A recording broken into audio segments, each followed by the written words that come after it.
各位朋友，美国出动了 B2啊，所谓的隐形战略轰炸机，轰炸了伊朗，投下了钻地弹。效果啊，有没有？国内的，就是美国国内的这些媒体啊，都说啊，没有达到预期的效果，根本毁伤有限。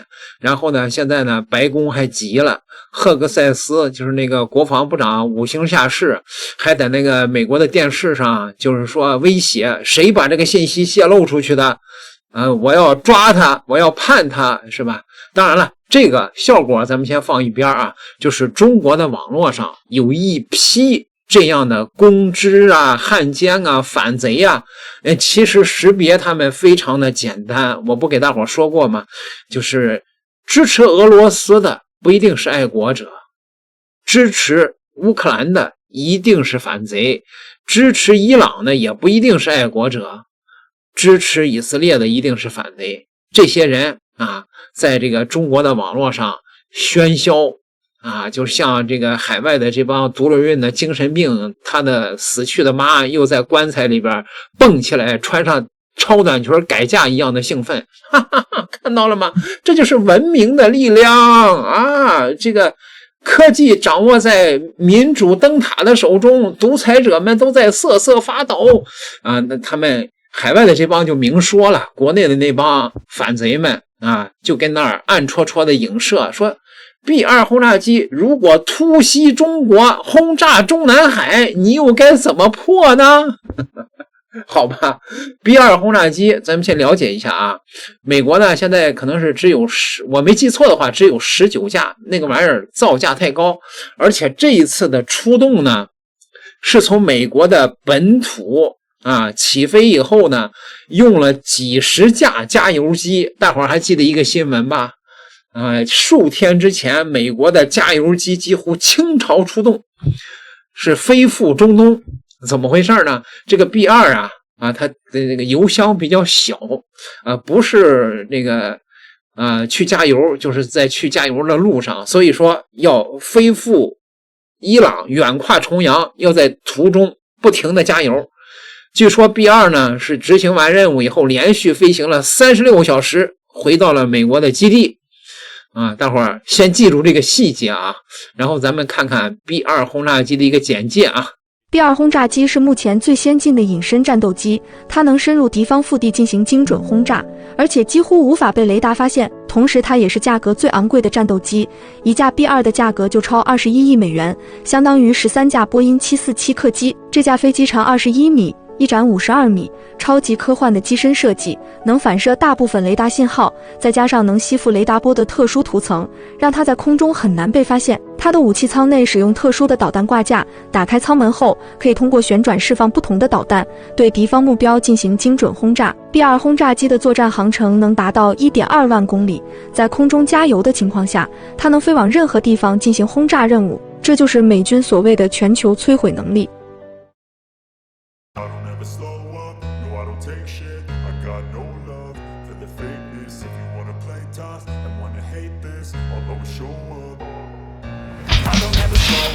No, I don't take shit, I got no love for the fakeness. If you wanna play tough and wanna hate this, I'll always show up and make a statement. I don't ever slow up, no, I don't take shit, I got no love for the fakeness. If you wanna play tough and wanna hate this, I'll always show up and make a statement. Everything I do so instinctive and so passionate. Every word I move so descriptive like an adjective. I got a vendetta against people who patented being negative when you should be getting after it.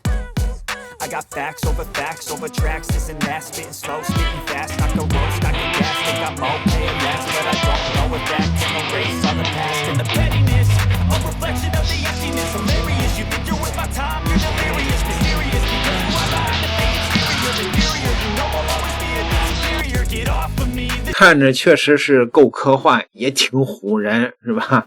那要是 B2突袭中国会怎么样呢？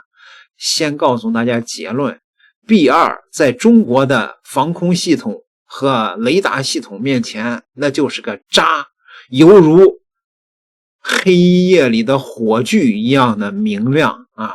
为什么呢？各位，大家记得吧？加油机不是隐身的吧？中国的雷达能看多少公里啊？前两天的时候不中国一老院士说了吗？中国的雷达能看8000公里啊！加油机不是隐身的吧？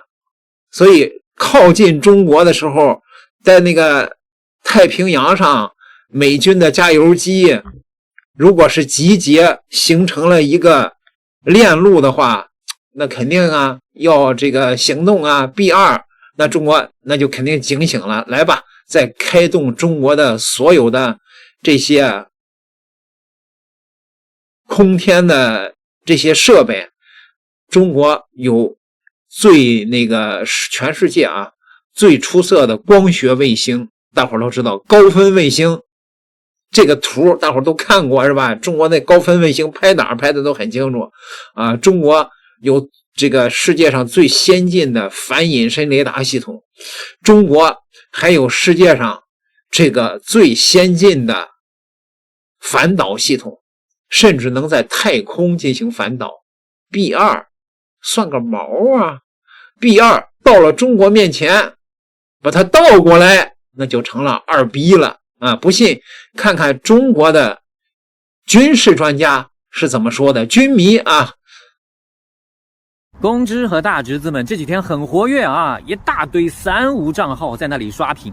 几十年前的比尔对龙哥是科技碾压啊！龙哥，你能发现比尔吗？那当然，我的评论区下面是很少有人这样说啊，难得有几个不长眼的，也都被我的粉丝朋友们给骂走了。家里有轰炸机，平时用来接送孩子、买菜的同学们都应该知道啊，你要问这个问题，可就撞到了庄老师的舒适圈了。龙哥家拥有整套的多层次的体系化的防空技术和战术手段，就能够对这种老套的落后的比尔隐形轰炸机去构成实质性的威胁，甚至碾压性的威胁。为什么？因为我们已经有反隐身探测、远程拦截、电子对抗以及体系化协同这4大核心技术。所以今天这个问题，我们必须在王伟烈士的纪念碑前聊一聊。我们老规矩3句话。第一句话，反隐身探测去轻松破解比尔的隐形神话。家里有轰炸机的同学们都知道啊，比尔的隐身设计主要是针对厘米波雷达去做了优化，它的雷达反射截面积也就是 RCS 只有 0.1 平方米，号称类似一只海鸥。但是龙哥家通过米波雷达技术突破和多元传感器的融合，已经构建起了对比尔的探测能力。龙哥家自主研发的 JY27A 呀、ILC81 呀这样的米波雷达，去利用1到10米波长的电磁波，就能够穿透比尔的隐身涂层，并且通过谐振效应，利用比尔的翼展和米波雷达的波长去形成共振，来显著增强反射信号。我举个例子啊 ，JY27A 可以在300公里外就探测到比尔这类低可观测目标，而 JY27V 这样的雷达，通过多频段的协同和 AI 算法的优化，可以将定位误差控制在10米左右，足以支撑后续的火力打击。而且我告诉你，龙哥家已经在南海部署了综合脉冲孔径雷达，也就是 SIAR。它采用的米波西部阵技术，可以大幅度的缩小探测盲区，可以在400公里外就能够稳定的跟踪比尔。好，这个是雷达。接下来我们讲卫星系统。吉林1号卫星群和高分系列卫星通过多光谱成像和 AI 识别技术，就可以在数千公里范围内动态的扫描比尔的飞翼轮廓，这个我们也已经突破了。好，再接下来是预警机。空警500去搭载数字阵列雷达，能够在400公里外锁定比尔这个隐身目标，并且通过数据链和地面雷达和歼20战机去实时共享信息。怎么样，给大家串起来了吧？好，再接下来是无人机，我最爱且最遗憾的彩虹7无人机。它配备的雷达和红外成像系统，就可以组成蜂群来实施分布式探测，配合东南沿海的光电观测站，再通过红外望远镜和激光雷达，就能够在100公里内去识别比尔的锯齿形的机翼轮廓。你们看，雷达加卫星加预警机加无人机整合起来的综合探测体系，发现你一个小小的落后的比尔，那不是手拿把掐的事情吗？你以为我说完了吗？当然没有。根据我最新的消息，龙哥家的相关的科研团队已经开发出了智能资源调度算法，通过斜方差交叉滤波和共线度求解技术，可以将多部雷达的碎片化的信息整合成连续的稳定的目标航迹，并且我们还可以让 B2 这样的隐身战机的等效 RCS 从一只海鸥提升到6平方米。你不是缩小到一只海鸥吗？好，龙哥让你从一只海鸥变成一个6平方米的卫生间。然后你可以想象这样一个场景，东部战区突然在屏幕里面看到一个6平方米的卫生间朝我们上海给飞过来，多么神奇的即视感啊！好，接下来我们抓紧时间讲第二句话。一旦发现了，那当然就是发现即毁灭嘛。所以一旦我们探测到 B2，龙哥架就可以通过地空导弹、战机拦截以及反卫星武器来实施多层次的打击。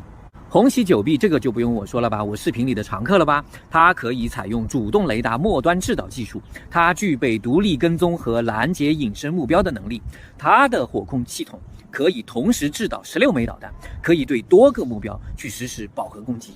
所以在之前的演习当中，红旗9B就已经曾经成功拦截模拟隐身战机的高速靶弹，验证了实战的潜力。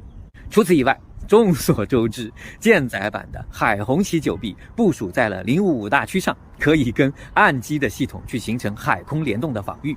好，这是导弹拦截，接下来就是战机拦截。